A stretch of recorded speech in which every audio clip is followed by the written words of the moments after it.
everyone, it's Laura, aka Nerdy Teacher, and I do have a lot of people on Instagram ask about how I do my designs with my colored pencils and how I shade and everything. So today is a quick tip of how I do shading. Honest disclosure, I'm not an artist. I'm a former social studies teacher turned technology nerd. So I'm going to be doing this from a non-artist perspective. For all of you art folks out there, I'm sorry. I'm going to say stuff that probably is incorrect, and it's just who I am. So enjoy. Okay, so I'm just going to draw a simple box. Pretend I did it with a ruler, but I didn't. So I use two different kinds of colored pencils, and because it's the month of love, let's use red today. So the two pencils I use, I have a Prismacolor. These are the bomb. They're the best color pencils I've ever used. And I have a lot of them on hand. They're great for brightness and blending. And of course you can do so much more with them, like watercolor and what have you. And then I also have these Norris colored pencils. I'll kind of see if I can hold it up to the screen. They're by Statler, and they're a harder colored pencil. And I don't know if it's because they have wax on the tip or what the case may be, but I found that these are the easiest pencils to color a box in and then write over. Sometimes with the Prismacolor, when you go in and you try to color over, like write over what you've colored, it is really hard to read. And so what I do is I just take, and I have just a set of colored pencils that I take with me.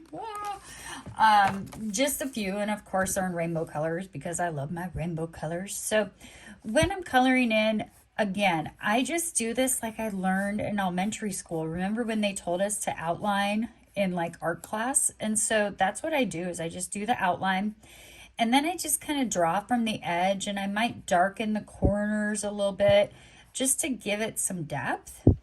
So like if this was like for Monday, let's say, and you know, it's a square box. So let's make it so it looks kind of circular in its design. It just kind of makes it interesting.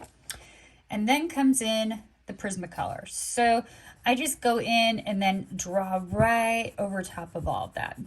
And again, it's a very light pencil, very light. So you have to kind of press a little bit harder to get color.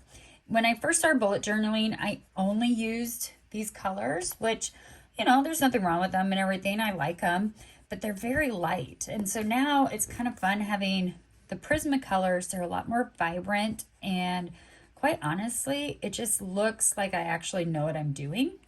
So then once I've colored in, let's say I'm making this box Monday, I'll go back and I use these Molotow, forgive me if I'm saying it wrong, but Molotow black liners.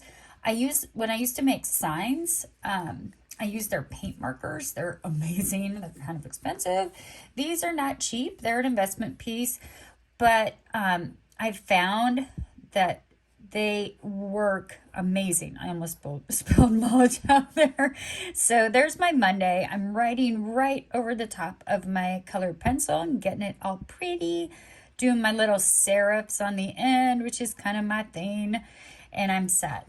So that's how I do it. I'll do this for everything. What I'll usually do is draw my design with black liner, usually pencil first, an eraser. So I design it, color it over with black liner, add the Prismacolor to give it that depth, and then go over it with that lighter pencil. And it's just taken years to figure out what works for me. Again, bullet journaling is supposed to be easy, so you do not need to be doing all of this coloring and designing. Just do it like Writer Carol taught us and write down what you like. This is just my way to get out from behind a computer each day and be creative. Hopefully that helps kind of clear some things up. If you are interested, feel free to subscribe to my channel. It's somewhere down here, and turn on that little notification thing when you get a new video. I'm really trying to create more videos, at least 1 or 2 a week. So fingers crossed, we'll get that done. Thanks, everyone.